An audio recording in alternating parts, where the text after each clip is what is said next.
And before starting the program, I will give some information about some of the program we have next week. On Wednesday, December 14, we will have a book launch for the photographer Paula Bronstein. She will present a book on Afghanistan under the title Between Hope and Fear. Paula Bronstein is an award-winning photographer. She's a world-famous photographer, and she will present her book, answer the question, and her picture will also be exhibited. And then on 16th of December, we will have a big Christmas dinner, so please, you're welcome to come and to enjoy the party. The program tonight is about the rights of the indigenous communities. We have 4 very experienced speakers in this field tonight. Kun Tuan Chai Ditet.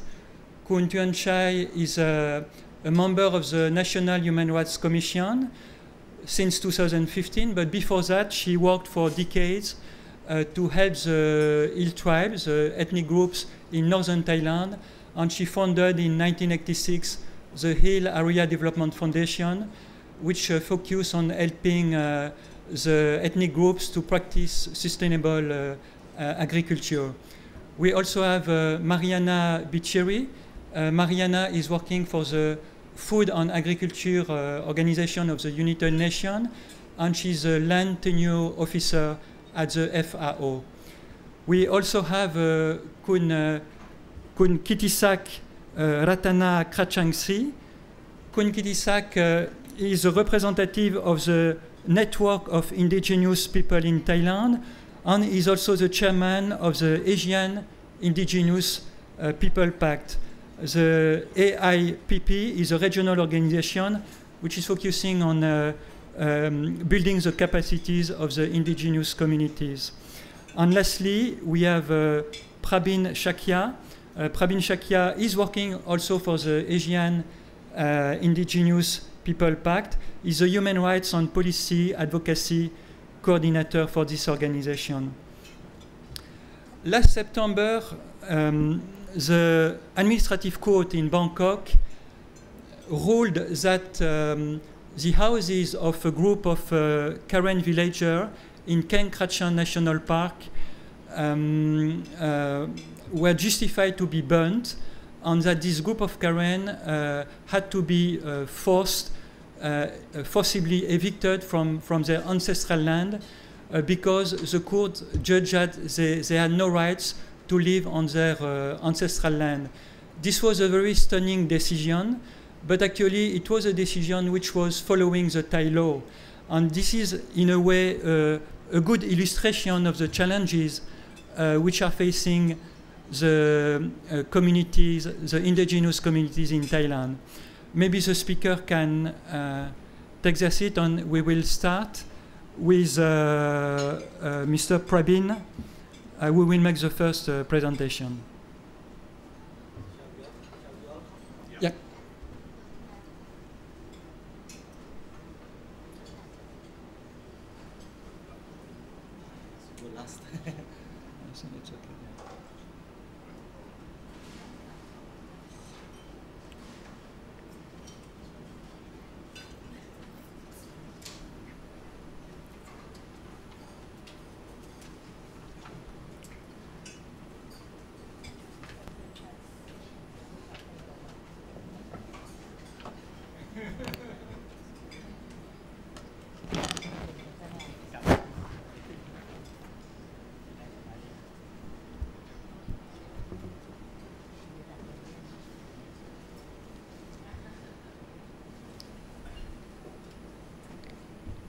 I'm just waiting for my presentation.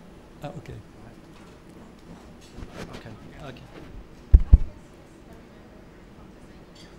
Okay, while that loads, my name is Prabin. Full name is Prabindra Sakya, so it's a little difficult, but I go by Prabin.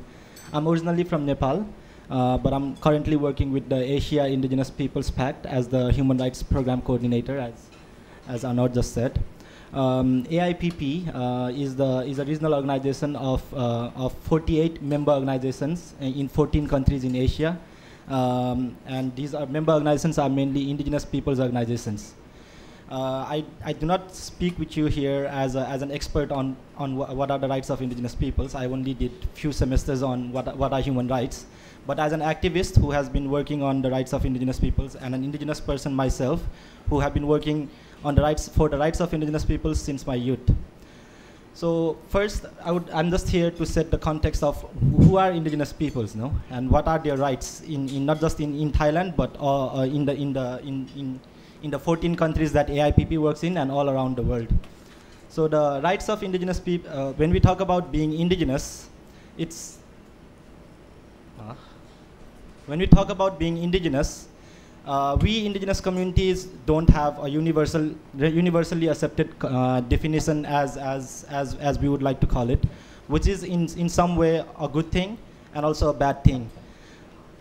Which is a good thing because it's a good thing because we are able to define our identity by ourselves, but also a bad thing because then the states have use this non-existence of definition as not recognizing our identity altogether.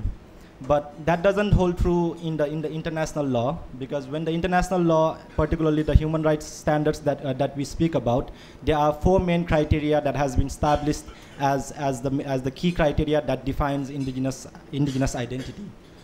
The first identity or the first criteria is the most important as it defines what is the basis of our existence. The basis of our existence is the lands and territories. We as indigenous peoples hold intrinsic, not just physical relationship, but also spiritual relationship with our lands and territories. So the lands and territories is the key determinant of our identity. And then the first criteria, as has been determined, is the historical continuity on certain area of land or territory. Then the second criteria is that we consider ourselves, or we are distinct from other sectors of society, particularly the dominant sector of the society or the majority sectors of society. There might be smaller groups who identify themselves as indigenous and also are distinct from each other. The third criteria, which is also very, very important in the current context, because while the indigenous identity is continuously being contentious, the third criteria is that indigenous communities, those communities that identify themselves as indigenous, do not form the dominant group of population in the current state structure of the world. And then the fourth, and this I find as personally the most important criteria, is that we are determined to preserve and develop our ancestral territories and ethnic identity as the basis of our existence as peoples, based on our own cultural traditions, social institutions, and legal system. So these criteria have been well established by in different international human rights laws, particularly following the study of Martinez Cobo, who was the former member of the expert group on indigenous peoples, on ethnic minorities. Besides these 4 criteria, this is a little difficult. Besides these 4 criteria, as I said earlier, the most important criteria is our self-identification as indigenous communities, based on those 4 criteria, based on meeting those 4 criteria above. Often in the work of AIPP, there's also contention that some indigenous groups, some communities that identify themselves as indigenous peoples might not be considered as indigenous by other communities who identify themselves as indigenous. Hence, in the work of AIPP, we also use the criteria, or we also use the criterion of co-identification. So if one group is trying to identify themselves as indigenous, they also would need to be considered as indigenous by another group who are holding the same identity. So when we talk about indigenous peoples or indigenous communities or nations, what are the rights? The rights are have been well established again in international law under two distinct charters. The first one being the International Labor Organization Convention number 169 on indigenous and tribal peoples. This was adopted in 1989 by the International Labor Organization, or the member states of the International Labor Organization. And then the second, and then the most recent one, is the UN Declaration on the Rights of Indigenous Peoples, which builds on the ILO Convention 169. the ILO Convention 169 might not be very relevant for Asia because it has only been ratified by 22 countries, and most of those 22 countries are Latin American countries. In Asia, in South Asia, Nepal, the country that I'm from, is the only country that has ratified ILO Convention 169. However, the UN Declaration on the Rights of Indigenous Peoples was voted.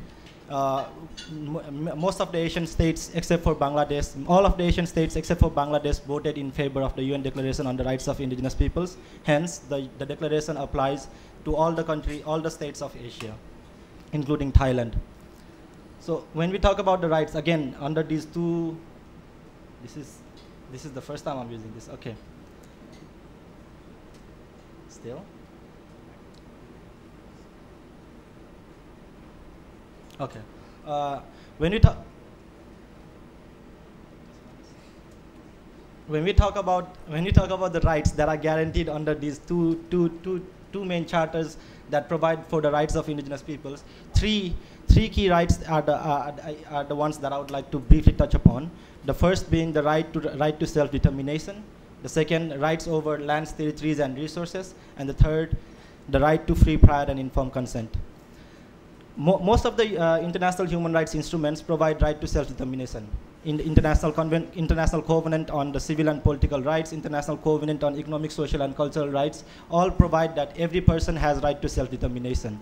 But in the context of indigenous peoples, it has been provided under the UN Declaration as a collective right for indigenous peoples to determine their collective identity or political identity within a state formation. The same holds true for the lands, territories, and resources. The rights over land, territories, and resources, these are collective rights for a community that hold a historical continuity within a piece of land, within an area of land or territory, and they have the right to own, develop, and preserve those lands, territories, and resources. Again, this is one of the most this is one of those rights of indigenous peoples that are continuously violated, particularly because indigenous communities don't have the concept of registering their lands or getting legal titles for their lands. So in that context, the UN Declaration also provides that indigenous peoples have the rights to their customary lands, and then the states should recognize their traditional land ownership system and land tenure system. The third right, the right to free, prior, informed consent, it's also quite clear in the formation of the right itself that indigenous peoples have the right to provide or withhold consent freely and with prior information, freely and with prior notice, and with all the information regarding any development project that affect their rights or their existence as a community. In Asia, where the concept of indigenous peoples is not very well defined, unlike in North America or in Australia, where the colonization sets the timeline for who are indigenous and who are not indigenous. These are the different populations that identify themselves as indigenous as part of AIPP's work. In Southeast Asia, they are known by different names. In Myanmar, indigenous peoples are recognized as ethnic nationalities. In Thailand, they are often degradingly also known as Chao Khao and Chao Le, which loosely translate to hill tribes and seafarers, but they meet the criteria to be recognized as indigenous peoples. In Cambodia, there are laws that identify themselves that recognize indigenous. Philippines is the only country in Southeast Asia that categorically recognizes indigenous peoples. So this is Asia Indigenous Peoples Pact, where Asia Indigenous Peoples Pact works all around Asia, and but we will be talking more about our work in Thailand. And before I pass on about our work in Thailand, to talk about our work on Thailand to Kittisak, the main issue of contention for indigenous peoples in Asia has been the lack of recognition as indigenous peoples. When they are not recognized as indigenous peoples, that means the accompanying rights, the rights over land, territories, and resources, and the right to free, prior, informed consent are violated time and again, and that gives AIPP the mandate for its work. Thank you. Thank you, Praveen. Kun Ketisak, please. I think here, okay.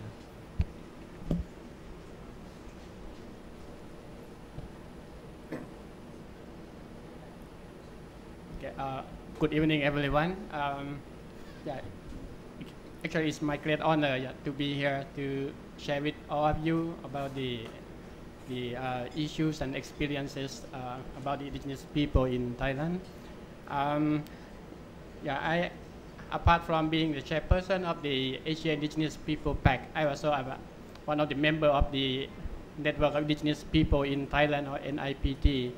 I just like to share with you a little bit about the NIPT.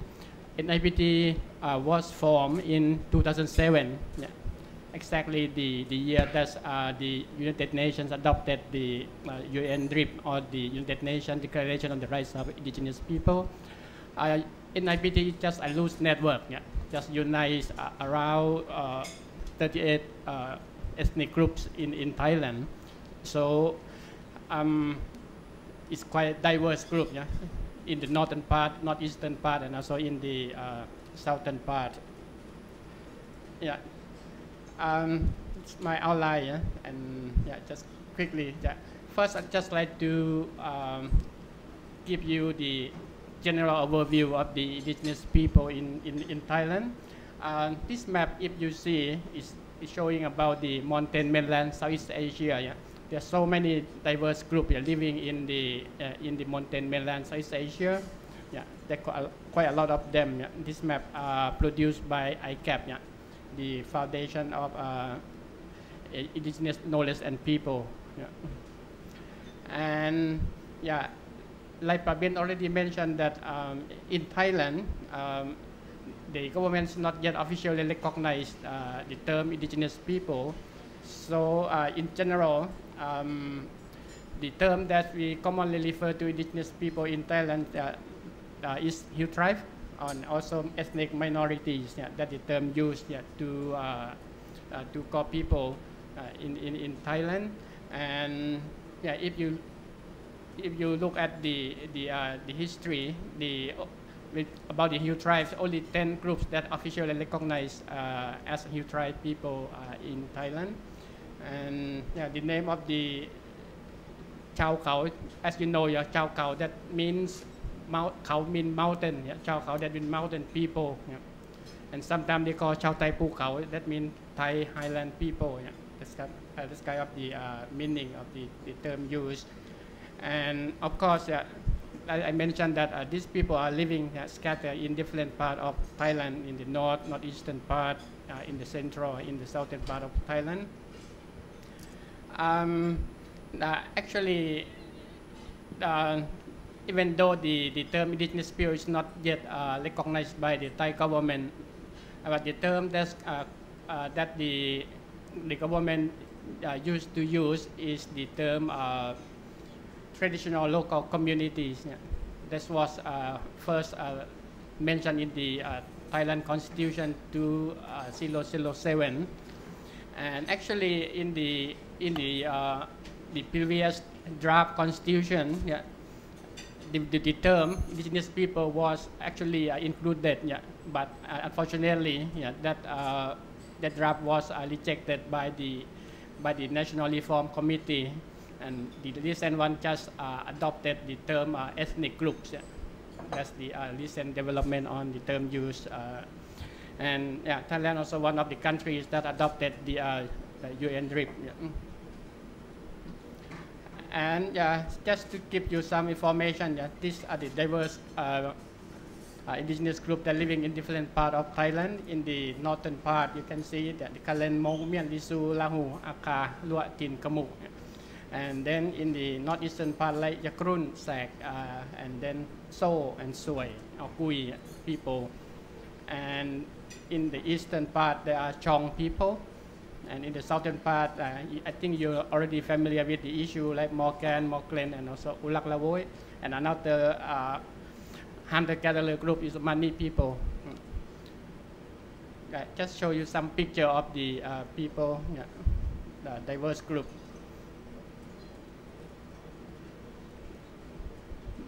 Yeah, this Bisu, Ulak Lavoy, Taya, and Dalaang. And yeah, this also the Mabli people. Yeah, this another group, yeah, that's used to live in the forest, but now they already came out of the forest and settled permanently, yeah, in Nan and Ple provinces. This group also facing a lot of problems because they don't have land, yeah, for even settlement or even land for farming. Yeah, they have to work as a wage labor. But some of them now stay with the Princess Linton development project. Yeah. They have quite good, yeah, those people, but still, yeah, the number of them living by their own, still facing a lot of problem. And yeah, this group, Yakrun, in Tepstit, Chayapum province, Yakrun, or they call themselves Yakrun, that means human being, and the outside people sometimes call them Chabon. Yeah. This also very,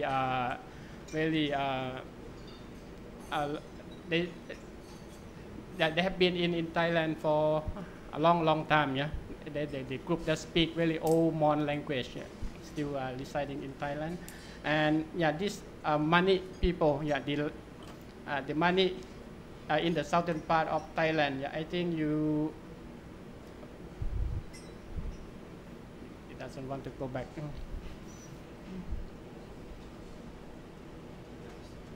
Okay, I have to point at the computer. Yeah, I think this the Mani group. Yeah, the population is quite small. Yeah, I think less than 500 people now live in the scattered in the Bantat mountain in 3 provinces in the southern part of Thailand. They are also facing a lot of problems. The first is the food security, because now the forest areas are getting less because of the expansion of the rubber plantation, and also the climate change. That also causes a lot of problems. They don't have enough food for consumption, and they have to work with the resort, yeah, for the tourists. Like they perform some shows, so they get some money to buy food to sustain their family. So their way of lives are still at risk at the moment. And this group, Chaule, yeah, Chaule comprises of 3 groups: Morgan, and Ulak Lavoy. Yeah, I think you already follow the issues about the Chaule. They are also facing about the land grabbing issue, yeah, like the Lawai case in Phuket and also in Lipe Island, yeah, because the expansion of the tourism, yeah, in Thailand, and then the land are really valuable, and yeah, many businessmen also like to get that land, yeah, for doing a business, yeah, tourism. So, but Chaule are really simple people, and they don't have the concept of, let's kind of the ownership of land, yeah, because they believe that all lands are equally shared among themselves, so they don't own it. But then, yeah, suddenly someone comes and grab it, and then now they are having problem.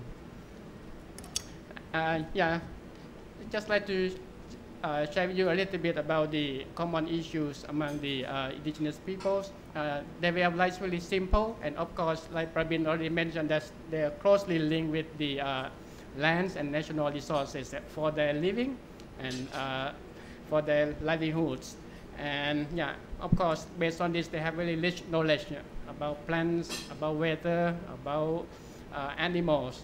Yeah, like the Ulak Lavoy people, they can tell you exactly, yeah, when, yeah, the ocean is the water is rising or decreasing. They know exactly, and they don't need any high-tech equipment, but they know, yeah, this kind of thing, and they know what time they can catch what kind of fish, and that is quite a really rich knowledge. And even in the other group in the forest area, they also have really rich knowledge about the biodiversity and plants and animals, and what kind of herbal medicine that can be used among themselves. And of course, this also group, they have their own language, cultures, and custom. Another thing, this group, the population are quite small. Like I mentioned, yeah, the smallest group, I think, is Mani. The population is less than 500. Yeah, and also the Mabli people, the population is less than 500 people. They're quite small, and now they are facing a lot of problems. And yeah, yeah, this just to give you some of the background about the indigenous people in Thailand, and most of them are facing the same issues. Yeah. The first thing is the negative stereotyping and discrimination. That's from even from my own experiences. Yeah. So I think that that's true. Yeah, even up to the present time, the negative attitude, yeah, towards the indigenous peoples, I think still exists in the mainstream society. Starting from the term use, I think that like the term use "chao khao," actually it means like you can interpret in a way, or it denotes the meaning like non-Thai. And also uncivilized, when we're talking about Chao Khao people as having an image like uncivilized people and savage and barbarians, the kind of thing. Yeah, it's quite a positive meaning. And another one is the lack of the understanding about the way of life of the indigenous people. For instance, because for those who living in the forest area, yeah, they practice shifting cultivations, and they have to clear land and farm, and this kind of practice also, yeah, at the end they are considered as the forest destroyers. And another group, they used to grow opium in the past, yeah, but that also make them, yeah, being drug traffickers. And in the past also some of them also, of course at that time the country is not yet stable, and some of them also join force with the Communist Party, and this group also consider national security threat. Yeah, that's kind of negative stereotyping still exists up to the moment. And this issue actually, yeah, continue to shape the policies and law of the Thai government. Yeah, if you can see in the past, the Thai government introduced the integration policy. Actually, this also in line with the ILO Convention 107. Yeah, that's promote the integration of people into the mainstream society. But then, yeah, it was later changed. Like ILO also changed from ILO 107 to 169. Yeah, because they also was criticized about the issue of integration, yeah, policy. And another one I just like to highlight more is about the conservation policies. If you look at the existing forestry laws, yeah, none of them talking about the cooperation, talking about the rights issues there. Yeah, you can say that most of the forestry law is talking about the like only plants, animals, and not talking about the human being, yeah, that exist in the forest. So yeah, that's also a main problem.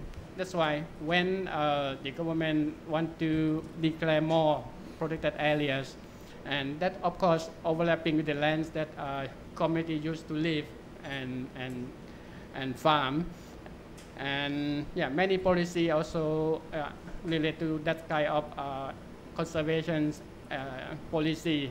First is the location of the people out of the forest. So this policy still exists, yeah, even up to the moment. And so the government also tried to stop the practicing of shifting cultivations, and also if some communities, if the government cannot do anything, they just limit the basic infrastructure development. So there is no road improvement, no electricity, this kind of policy, yeah, that's been used in the highland area. You can see some of the policy in green. Yeah, that's really clearly mentioned about the policies that really shaped based on the negative stereotyping and discrimination against the indigenous people. Like I can say the master plan for highland and environment development and narcotic control. Yeah, that plan actually, yeah, if you go through the detail, yeah, is also, yeah, look at the problems rather than the positive point. As you know, the indigenous people not just causing problem, they are also contributing a lot, yeah, to the society and to the biodiversity and forest. Yeah, and sometimes in some areas the government also impose strictly rules, and that's also causing a lot of conflict between lowland and highland communities, and also sometimes with the forestry officer themselves. The good case is like in the Chomtong. I just like to give you some of the case that impact to the communities. Like the relocations policy, of course, it's not just first time. It has it was done in the past already. And in 1994, like the government also relocated the Mien, Lua, and Lisu people out of the Doi Luang National Park. And up to now, some of the communities, if you visited there, their way of life totally changed. That's really worry us. And another one, I think you already aware, is about the eviction of the Karen people from the Kaeng Krachan National Park. Actually, there are 2 times of eviction in 1996. In 1996, as you know, they relocate the Karen people of the national park, but then there's no farmland sufficient for them. And then some of them decided to go back to their homeland in the watershed area. And in 2010 and 2011, another round of eviction. That and up to now, still pending the issues. There's no progress in terms of how to redress the evicted or the affected peoples there. And on top of this, the administrative cost ruling also saying that such kind of practice is so not guilty. You see, this is another problem about the Kaeng Krachan National Park. And there's another case on the criminalization of shifting cultivations. If you follow the issues in Mae Om Ki in Tha Song Yang district, Tak province, in 2008, because actually the national park, they also imposed a rule that 5 communities who do their shifting cultivation, and they said that doing shifting cultivation causing global warming, and they have to request the communities to actually 2 of them to pay a fine. It's quite huge amount of money, but this issue at the end, I think now they already stopped the case.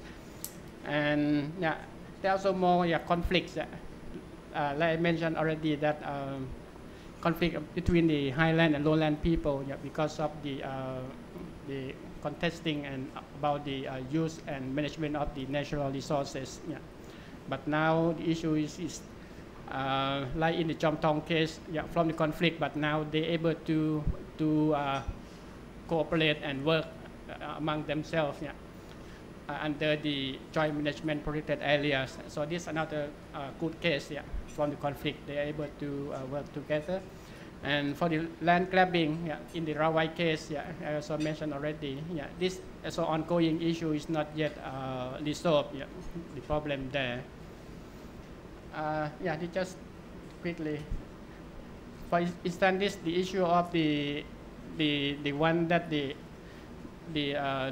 national park officer relocated people out of the Doi Luang National Park in 1994, because some of them said that they have the fruit trees up there. They wanted to take care of the fruit trees, and so they can harvest and have some money to support their family. But I think in 2008, the national park officer just clear all the fruit trees, and now no more. This case also pending. Actually, the case was filed to the National Human Rights Commission, and the National Human Rights Commission also recommended the national park officer to redress and to compensate the damage that caused to the villagers, but nothing happened up to now. And this Kaeng Krachan already mentioned. This I just okay. This is picture. These problems are one of the solutions among the indigenous peoples. Of course, they try to network and cooperate among themselves and try to find ways to solve the problem. One of them is to form like a network of indigenous people in Thailand. So this network actually try to help each other to document and try to find ways to advocate for the rights, and also try to seek some of the support from CSO, from the media, journalists, to help them to solve the problem. And right now, the network of indigenous people in Thailand also try to establish, it's already established the Council of Indigenous People in Thailand. We already have a draft law that we already tabled to the government for consideration, but it's still pending. This issue is not yet progressed much. Despite this kind of problems, but there are also some positive issues from the government. If you look at the recent development, like the government recognize the community rights, but still, this kind of issue is not yet translated into action on the ground. And also the passage of the cabinet resolutions, the 2nd June 2010 and the 3rd August 2010, to revitalization of the traditional livelihoods of Chaole and Karen people. This cabinet resolution also gives some positive way to resolve the problem, even though the progress not really gone much on the ground. And in addition to this, the issue of the community land titling also being now, I think that they are talking about the law now, because the one that already passed is just the Prime Minister Office regulations. That one cannot solve much problem, because the outer agency, like in particular the area in the forest area, they said that the national park law or the forestry law is higher. So the Prime Minister Office regulation is not really able to do much with the in terms of the law, legal aspect. And another one is the under the Ministry of Human Security and Social Welfare. They also actually initiate one of the institute they call Ethnic Affairs Institutes, but this institutes already defunct because there's no more function yet. But that's also a good initiative at that time. They try to develop, they call the strategic plan to address the indigenous and ethnic group in Thailand. That's some of the positive development I'd just like to share with you here. And well, this is just the general overview, but if you have anything you'd like to know, please feel free to ask. Thank you. Thank you, Kaeng Krachan. And I forgot to mention during the presentation that we invited also some representative of the government, of the Thai government, but they declined to come. Kun Tuan Chai, please.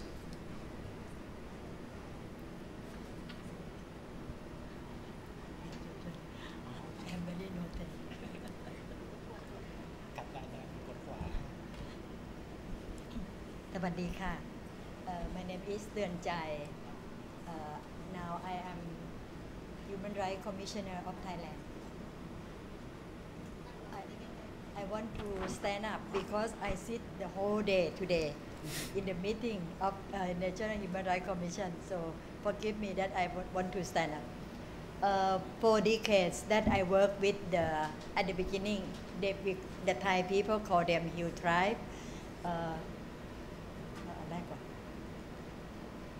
When I studied in Chulalongkorn University 42 years ago, when I first visit the Lisu people, I'm very impressed that they have very beautiful culture and they are very self-sufficiency.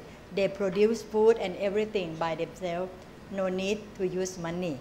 So my first year in the university,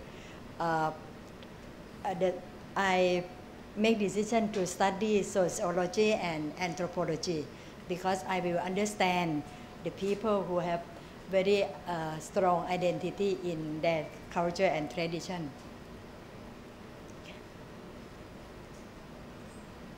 His Majesty King Bhumibol, he is very inspiration for me. When I study in the university, His Majesty the King already set up the royal project for the Hill tribe. Then I follow his step. I go to the Hill tribe community every summertime and in October also to study their way of life, their strengths and their weakness. After I graduate from Chulalongkorn University, I made decision to be the volunteer of Thammasat University and work in the Hill Tribe village. I am the first teacher in Lisu village in Maejan district of Chiang Rai. People call me Kru Dang. Kru is teacher and Dang is my nickname. And it is like the dream that one day His Majesty the King Bhumibol and his royal family visit the community, and I am the interpreter from Lisu language to the king and the crown princess. That is my deep impression for His Majesty the King, and he gave very good speech that he recognized that the Hill tribe have lived in Thailand for a long time, but the Hill tribe never considered at that time as the Thai citizen. So His Majesty the King think that the Hill tribe should have equally treated on the same basis of the Thai people. And if the Thai people neglect the Hill tribe people, it means that national security of Thailand will have the problem.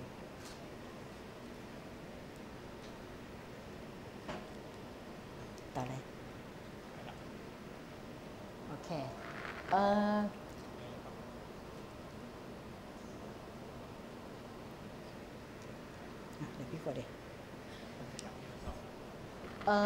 The people in Thailand, we know that we have long border among Thai, Myanmar, Laos, and Cambodia. Then we have 90 entry points. This is legal entry point to come to Thailand by the Mekong River or on the mountain area. Large number of undocumented immigrants come to Thailand every year.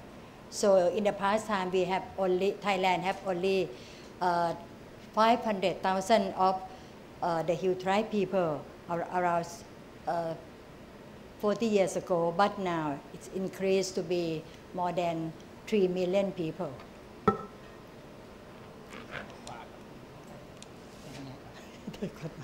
Sorry, I'm very low technology.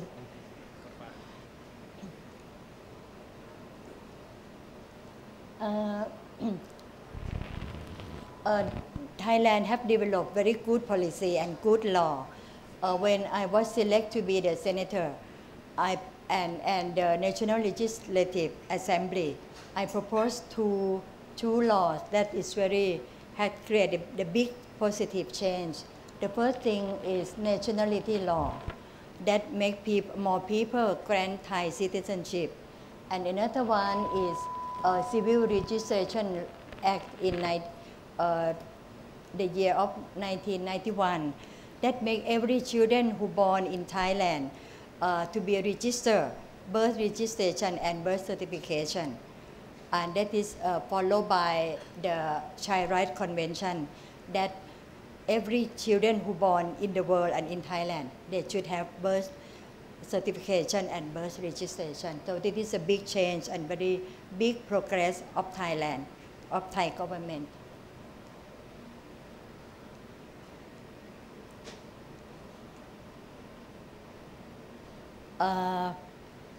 the elders who are stateless people, the Hill Area Community Development proposed this issue of stateless elders 5 years ago. That the elders, the lady in next to me, she is 95 years old. She is a Akha, live in Chiang Rai province.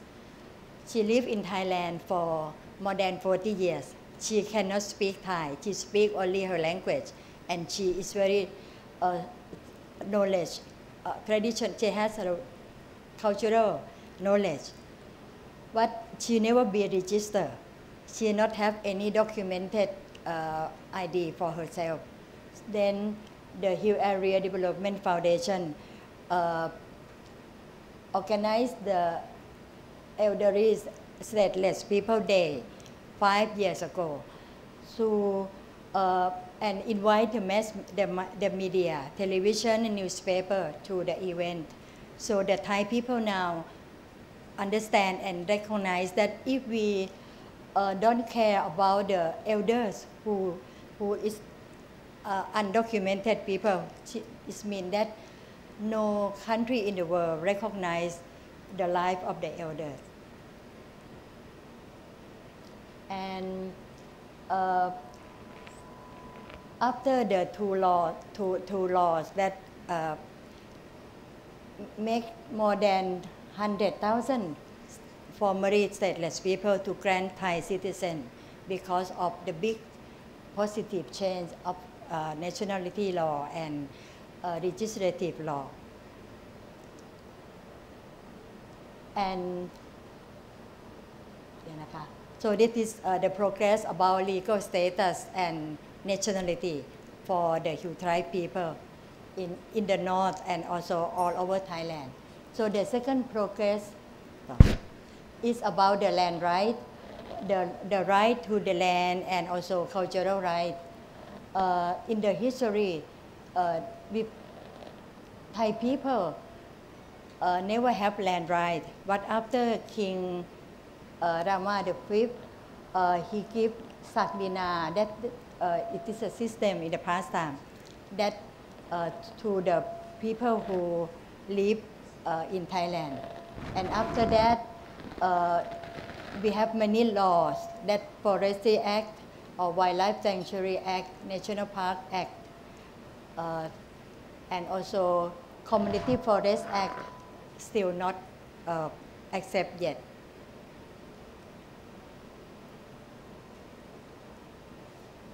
And the right of indigenous people mainly have three problems. The first one is about the legal status that has more progressive. The second one is the right to land and the right to culture.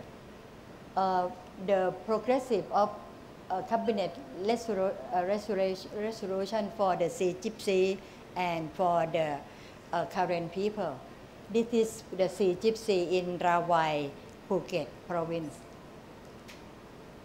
They organized a special day to propose the problem to the Thai people to understand and recognize that the Sea Gypsy is the indigenous person along Andaman Sea in 6 provinces in the south of Thailand.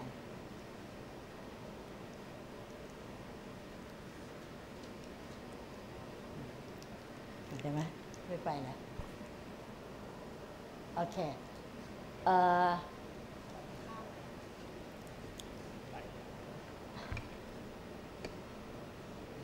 This is about the land right of the Karen people. It is in this picture. I am already Human Rights Commissioner of Thailand. I invite Department of National Park to go to Karen village and to discussing about the problem of the land right of the Karen people. That they should have the forestry department should allow people to participate in the whole process of before announcing national park area.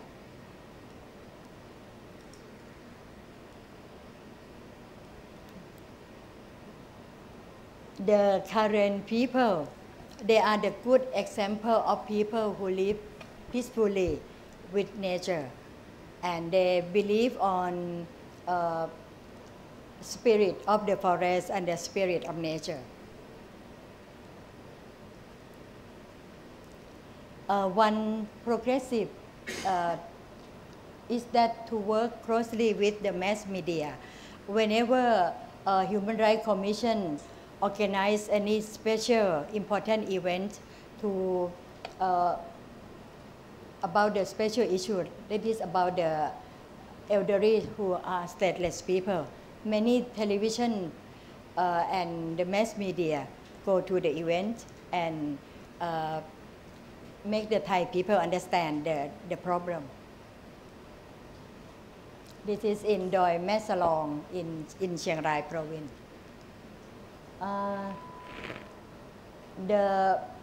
How to make the indigenous people in Thailand to access to the justice is that the strategy that I use as the National Human Rights Commission is that to meet with or government authorities in provincial level or in ministry level also, and about to finding the fact, to go to the village or to the community, and to get the evidence and propose recommendation to the government.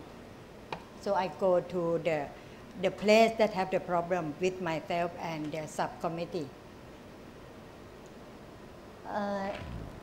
And another point is that to strengthen the capacity of the people, the Sea Gypsy, the Karen, the indigenous people, to attend and co-hosting the meeting with many organizations, and also talking with the media and the public, and support the researcher to do the research, to support the policy of the government, and also to bridge the gap between the many authorities with the community land right and special cultural zone, to eliminate the stateless children in very near future. This is to work with UN agencies like UNSCR, UNICEF, NGOs in Thailand, and academic in the university.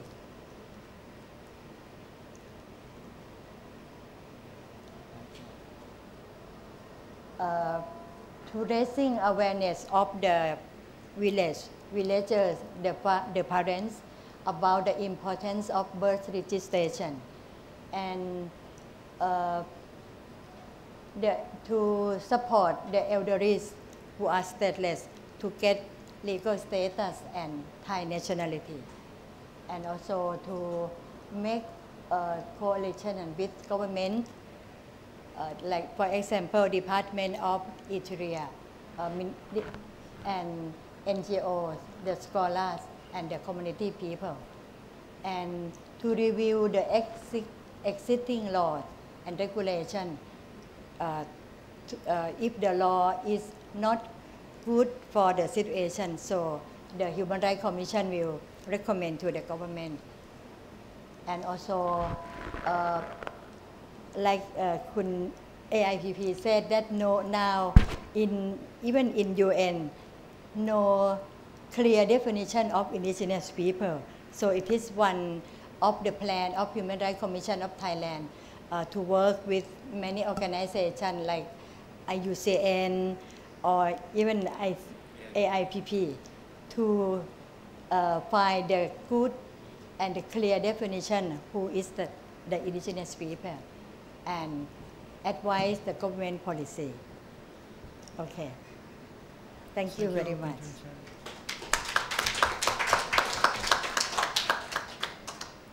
Please, Mariana.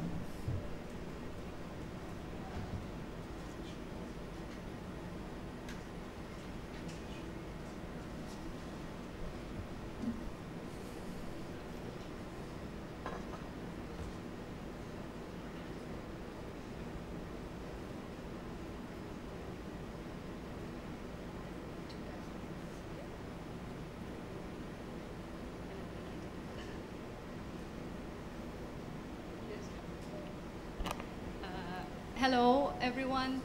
My name is Mariana Bicchieri. I work for the Food and Agriculture Organization of the United Nations.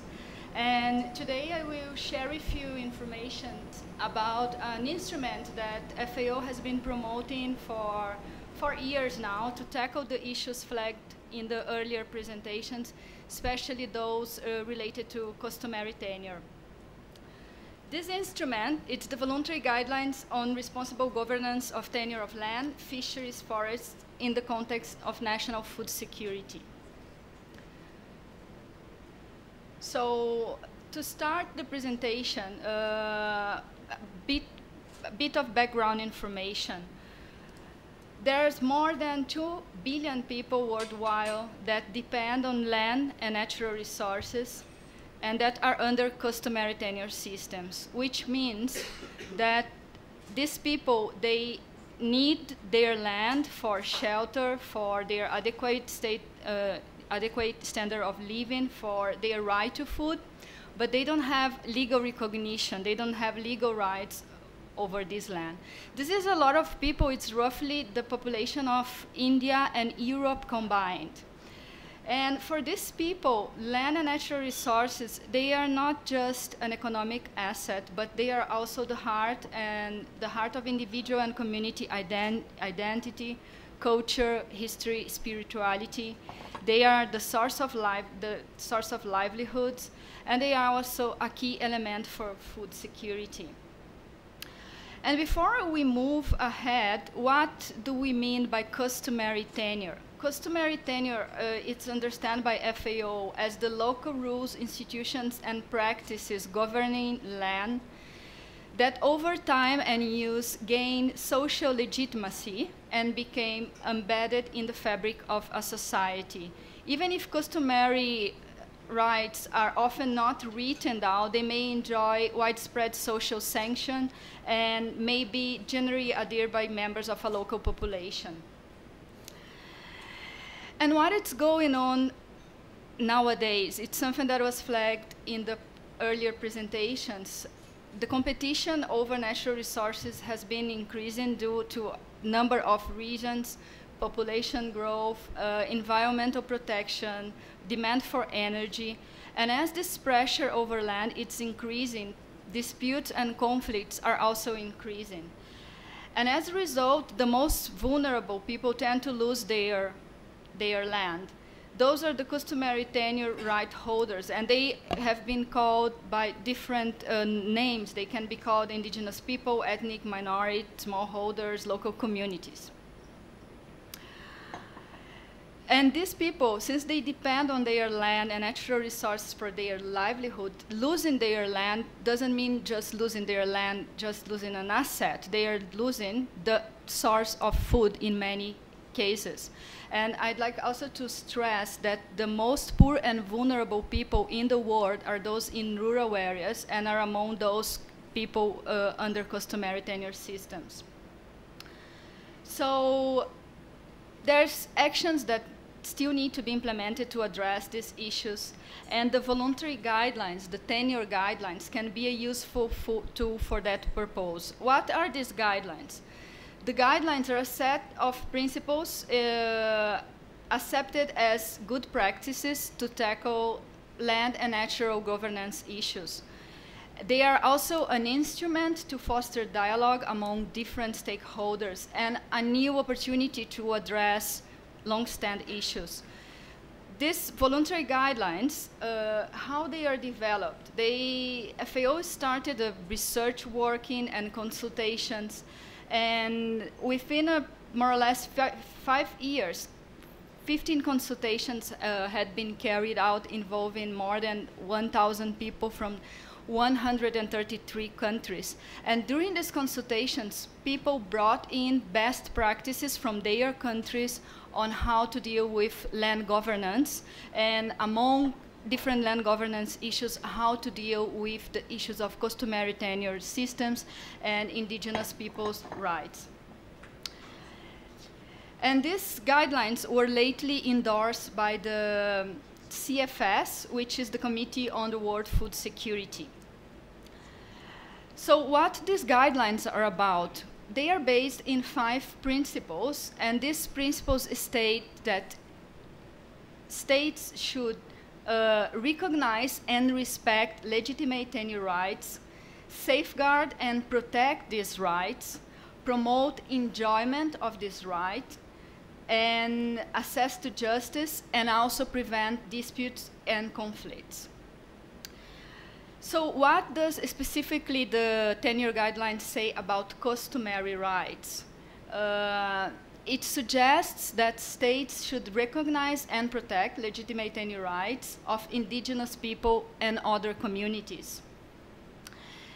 And where indigenous people and other communities with customary tenure systems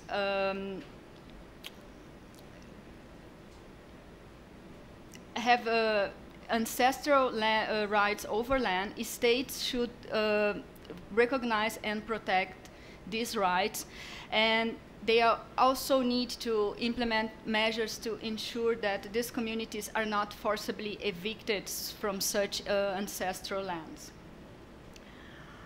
Another important part of the voluntary guidelines is the fact that it suggests that states should consider adapting their policy, legal, and organization frameworks to recognize tenure systems of indigenous people and other communities, which means that whenever we have situations where the legal framework, for instance, does not recognize indigenous people, states should look into that and should work that out.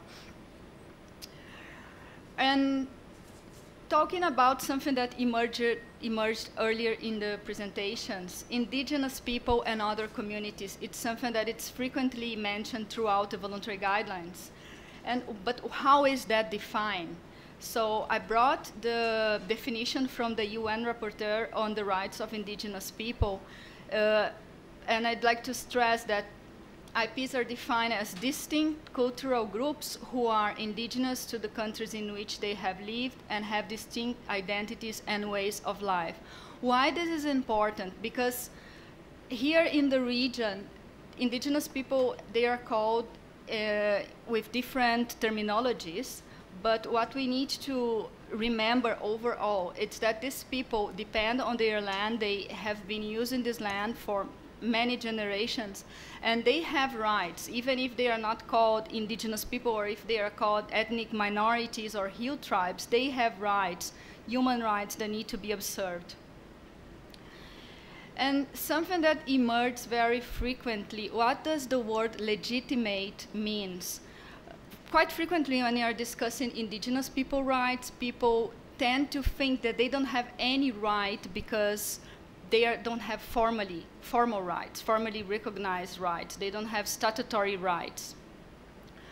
But the voluntary guidelines explicitly consider legitimate not only those rights that are formally recognized by national law, but also those rights that, while not recognized, are considered to be socially legitimate in local societies, which means that in the framework of these voluntary guidelines, the rights of indigenous people are considered legitimate tenure rights that need to be protected.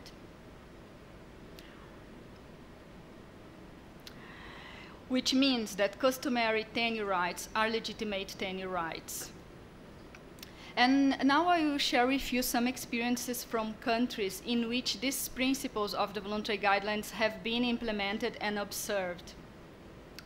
So for instance, in Myanmar, Myanmar has recently carried out a process of developing a new land use policy. And throughout this new land use policy, the problem of indigenous people and customary tenure rights system right holders is addressed, and it's present in this policy. In Cambodia, the land law has a chapter on indigenous people collective land titling.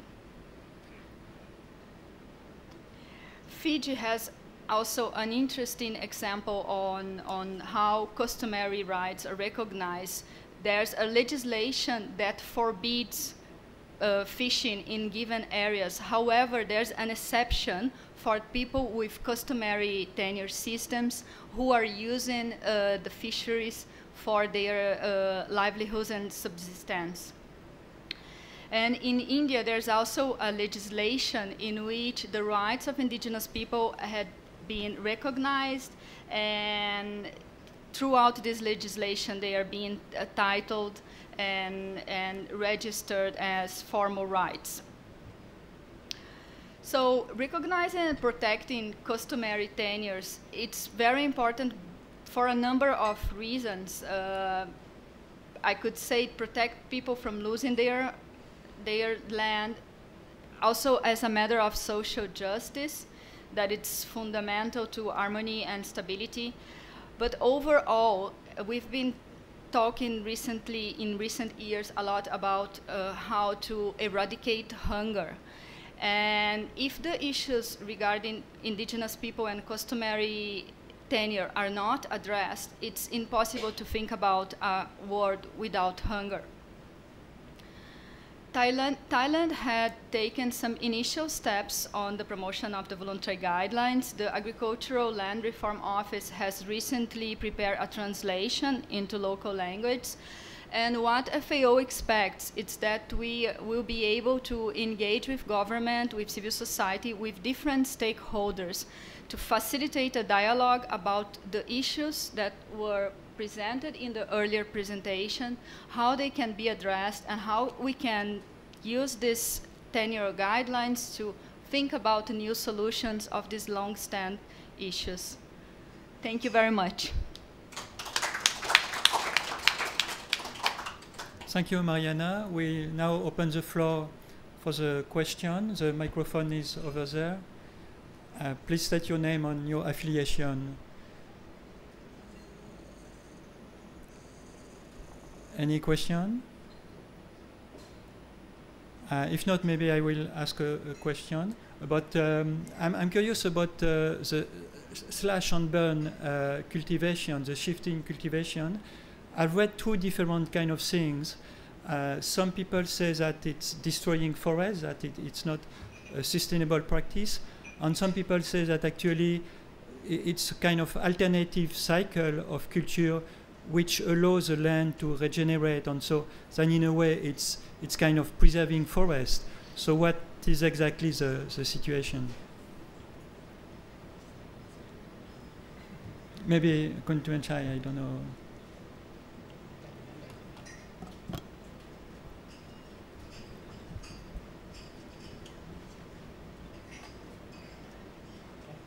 Oh, okay. Thank you very much. Actually, the term used, there are different terms, like slash and burn, swidden cultivations, shifting cultivations, and another term that common use is rotational farming. So actually if you're talking about the rotational farming, it's a small scale of practice, mainly planting rice. Of course, before you do farming, you have to cut the trees, and then you have to leave it dry and you burn it, and that will give the soil nutrients, and then you can plant rice. That's the basic practice that we call the rotational farming. And most of the tribe people, they know that this kind of practice that you cannot use more than 1 or 2 years. That means the soil will exhausted, and then you cannot farm, you cannot get a good product anymore. So that means you have to rotate it. And the cycle of farming, the best cycle actually is 7 years up. That means the forest regenerates and the soil nutrients already back to fertile, and then you can farm, you can cut, and you can farm again. This kind of practice normally is considered sustainable and also not harmful to the environment. but the problem is right now because of the introductions of the cash crop into the highland area.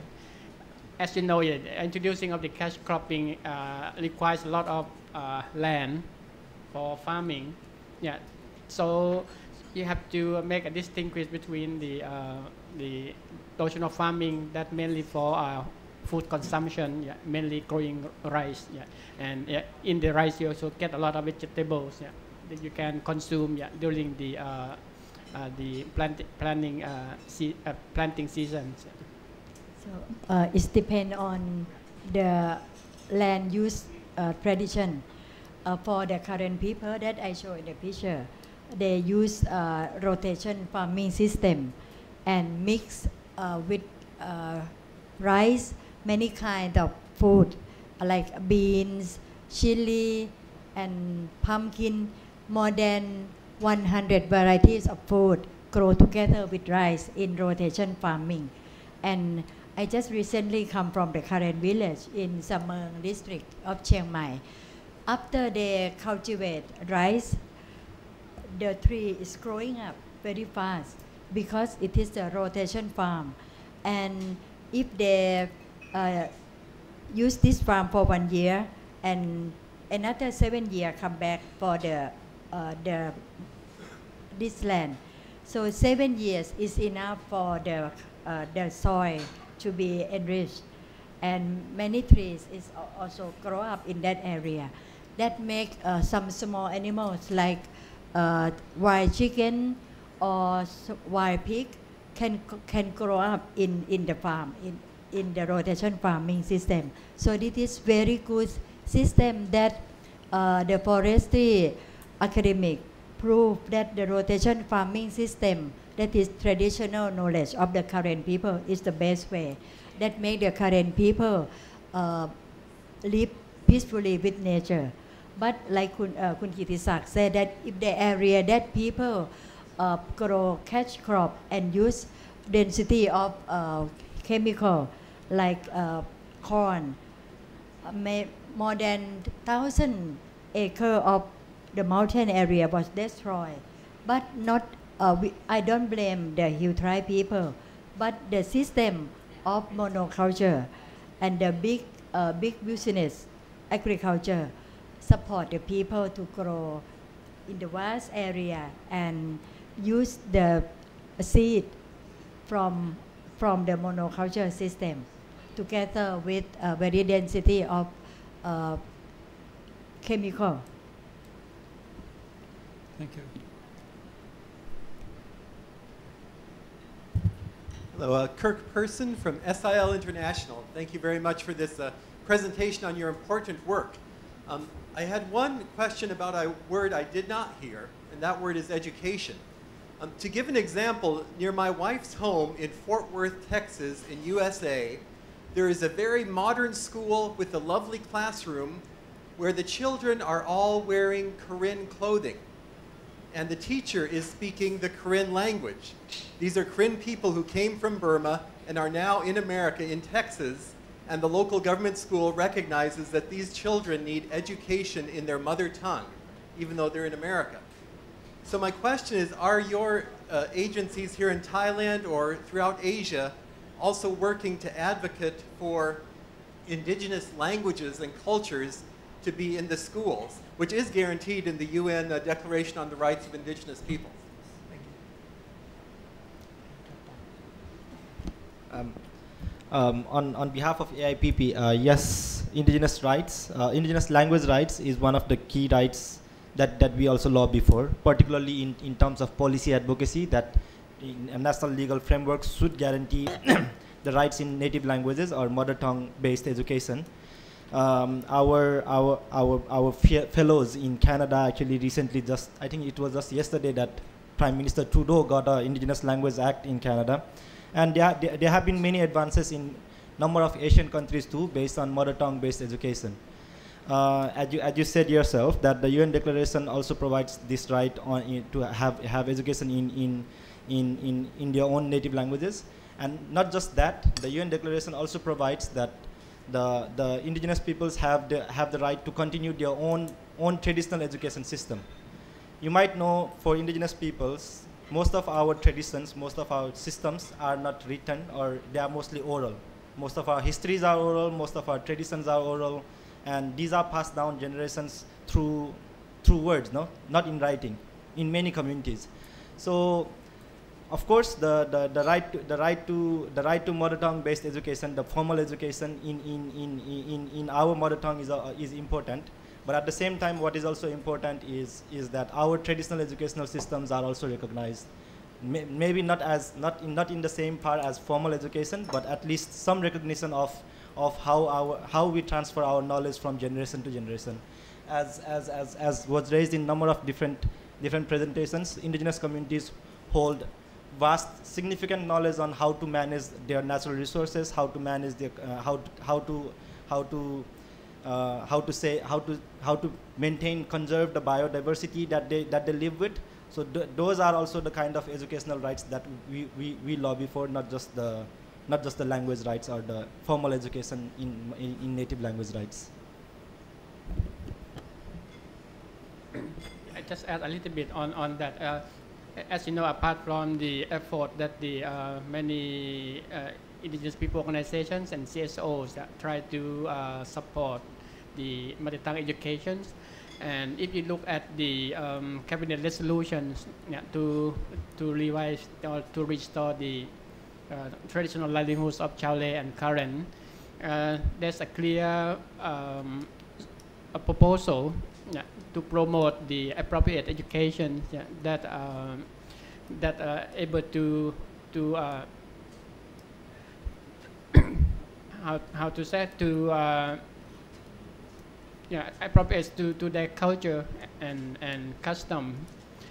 This of course there are also some example like in Chale, they also try to introduce this kind of local curriculum. They can teach their own language in school.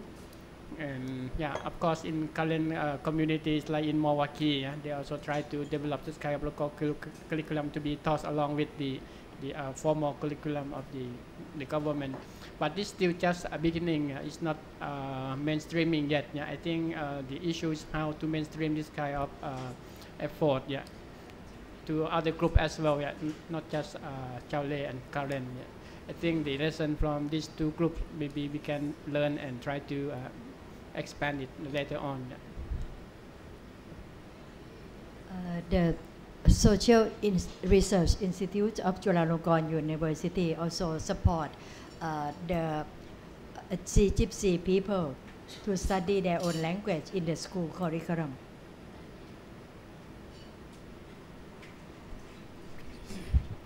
Just a rather general question, and perhaps particularly to Marianne. I'm Robin Schell, connected with Habitat for Humanity. Regarding customary tenure, do you feel encouraged? Is it working? Are states increasingly recognizing customary tenure? And maybe I can just broaden that question just to say, do you all feel encouraged as you pursue, work hard for better rights and justice for ethnic minority peoples? Or do you feel we're going backwards in terms of, are you encouraged or are you depressed? Okay, thank you so much for the question. I think I feel encouraged. Why? Because perhaps 20 years ago, 30 years ago, there could be a lot of human rights violations, IPs violations, and nothing would happen. People would not even hear about it. But nowadays, even if the situation is not ideal, we have media, we have internet, so these things don't go unseen and unheard. And nowadays, I believe that governments worldwide, they are starting to address this issue. They can no longer have their eyes closed. The issue of land grabbing, it's spoken, people denounce, there are protests, it's all around the media. So I believe that now it's a good moment to work on these issues and to try to foster change and improvements, finally. Thank you. Any other question?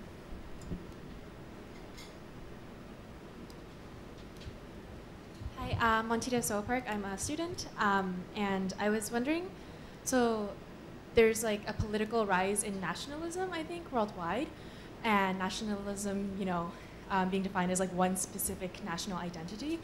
And do you see that as potentially being dangerous or harmful for indigenous communities who have, throughout history, always been rejected from the national narrative in Thailand, in the United States, and basically worldwide?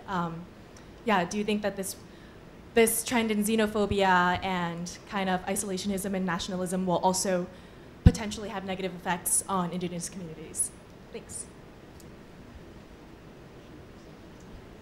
Can I? I think as Khun Kittisak mentioned in his presentation too, the security threat or the national security threat was higher for the hill tribes or the indigenous peoples in the northwest of Thailand, particularly during the time of the narcotic control era. No. However, as you rightly pointed out, the recent growth of nationalism is definitely a matter of concern for smaller population groups like indigenous peoples. At the same time, I think we see it as a bigger threat for indigenous peoples or ethnic minorities who are more distinct, so particularly who are religiously distinct, because they often tend to become the easier target for these political groups who want to ride on the wave of nationalism for their vested political interests. In terms of Thailand or in terms of Southeast Asia, we see indigenous peoples being used in different national security threats to consolidate power, but not as enemies, as the other side as the other. Particularly when it comes to nationalist agenda.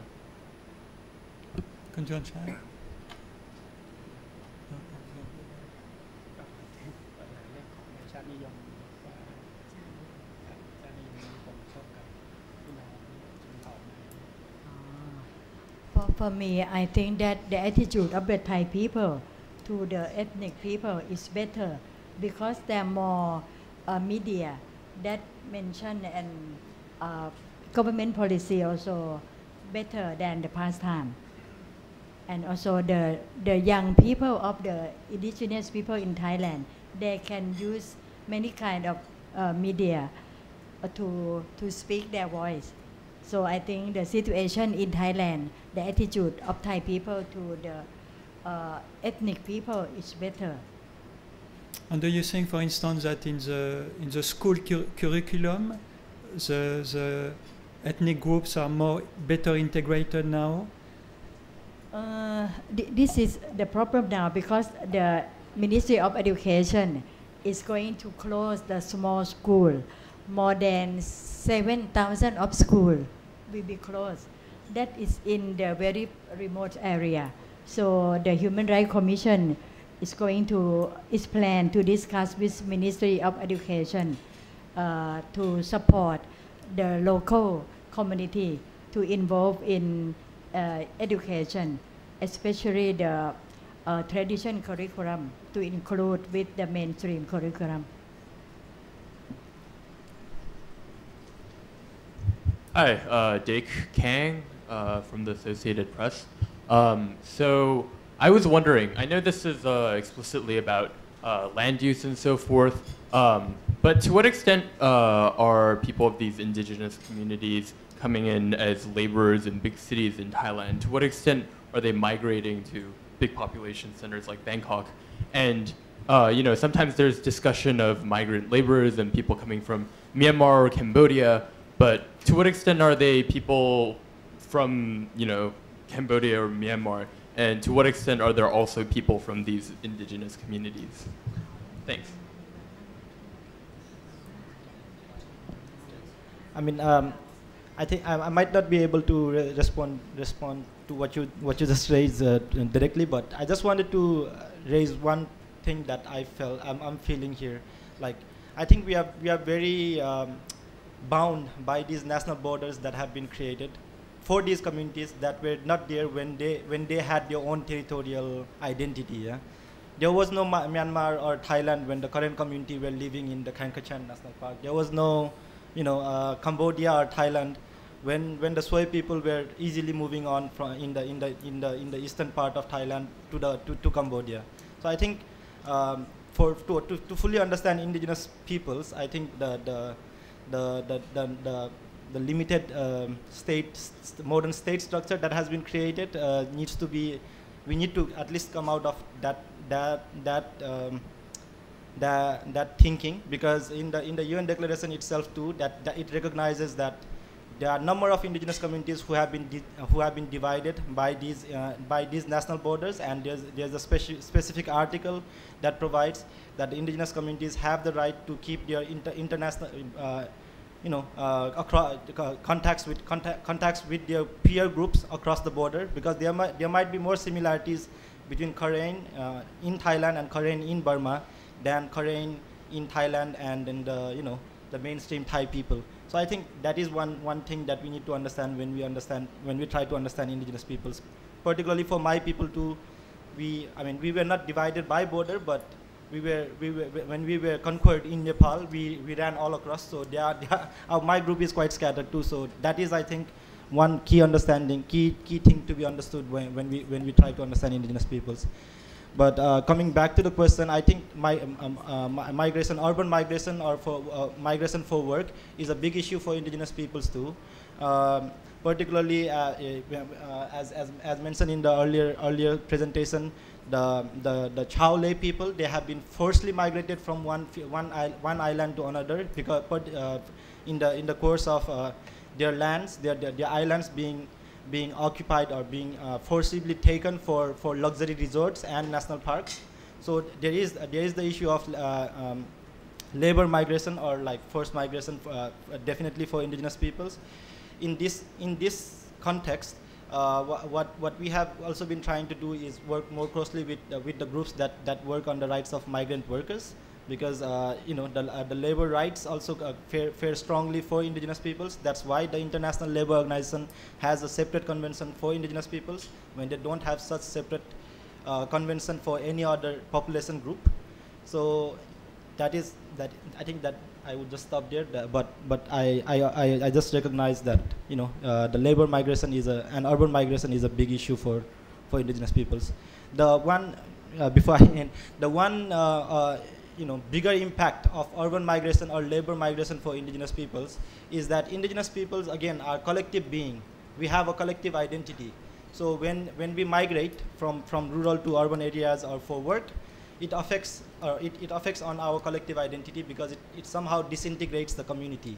So one of the core demands, or one of the policies that we also advocate for, is that it should not be about that the services, it should not be that people have to go for the services. The services should be taken to the communities by the states, and that should be the core duty of the state that needs to be fulfilled.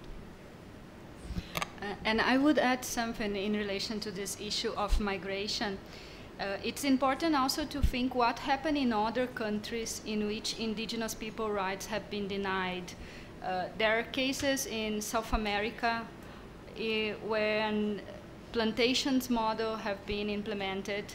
People were forced from their lands to urban areas, and there are many studies pointing out huge social issues due to this rural exodus. So losing land rights have social impacts, and we need to keep in mind that whenever people go from the rural areas, from their communities to the cities to find better opportunities, not always they will find these better opportunities. They will quite frequently find themselves in situations of exploitation and abuse. So this is also a reason why we need to fight and do all we can to protect customary tenure rights and indigenous people rights. Any other question? So if there are no more questions, we will end the program. Please give a big round of applause to the speaker. Thank you very much.